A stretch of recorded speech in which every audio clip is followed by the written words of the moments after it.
मृत्यु एक ऐसी सच्चाई है जिसे कोई कितना भी झुठलाना चाहे झुठला नहीं सकता है।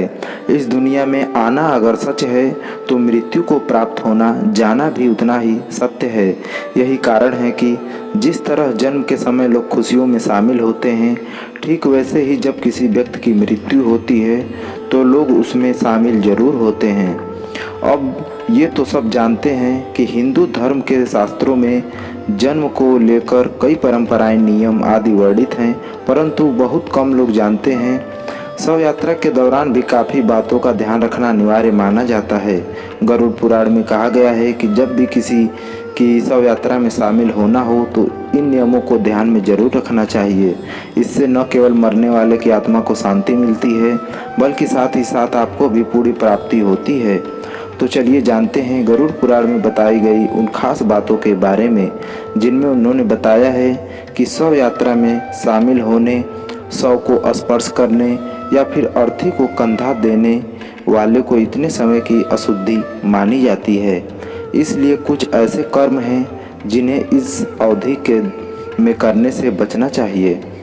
सबसे पहले जानते हैं क्या है सूतक पातक।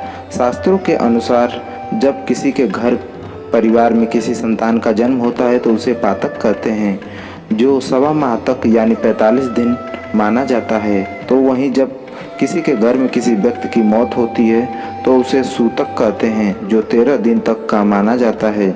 गरुड़ पुराण के मुताबिक इन दोनों की अवधि में कुछ ऐसे कार्य होते हैं जिन्हें गलती से भी नहीं करना चाहिए, वरना इसका अंजाम बहुत बुरा होता है।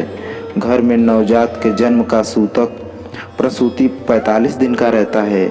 इस प्रसूति स्थान पर 45 दिन तक अशुद्धि मानी जाती है।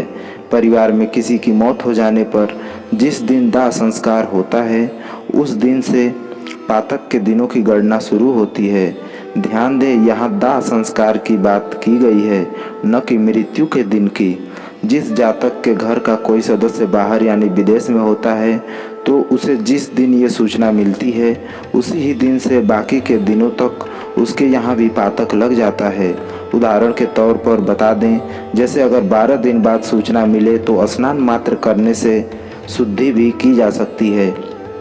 इसके अलावा जिस घर में किसी महिला का गर्भपात हुआ हो तो जितने माह का गर्भपतित हुआ उतने ही दिन का पातक माना जाता है, जिससे आज भी काफ़ी लोग अनजान हैं। कहा जाता है कि इसका पूरा ध्यान रखना चाहिए।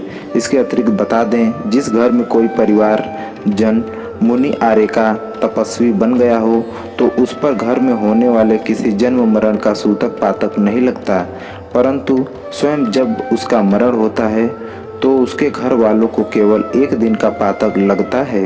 कहा जाता है कि किसी दूसरे की शव यात्रा में जाने वाले को 1 दिन का, मुर्दे के छूने वाले को 3 दिन तथा मुर्दे को कंधा देने वाले को 8 दिन तक अशुद्ध समझा जाता है। तो वहीं जिस घर का कोई व्यक्ति मृत्यु प्राप्त करता है तो वहाँ 6 महीने का पातक मानना चाहिए। अगर शव यात्रा में शामिल होते हैं तो उस दौरान राम नाम सत्य है का जाप जरूर करें। बता दें, गरुड़ पुराण के अनुसार इस दौरान परिवार के सदस्यों को सूतक पातक की अवधि में पूजा पाठ, मंदिर में प्रवेश आदि धार्मिक क्रियाएं नहीं करनी चाहिए। इसके अलावा इस दौरान किसी साधु संत को दान भी नहीं देना चाहिए। यहाँ तक कि किसी भी प्रकार की दान पेटी या गुल्लक में रुपया पैसा नहीं डालना चाहिए।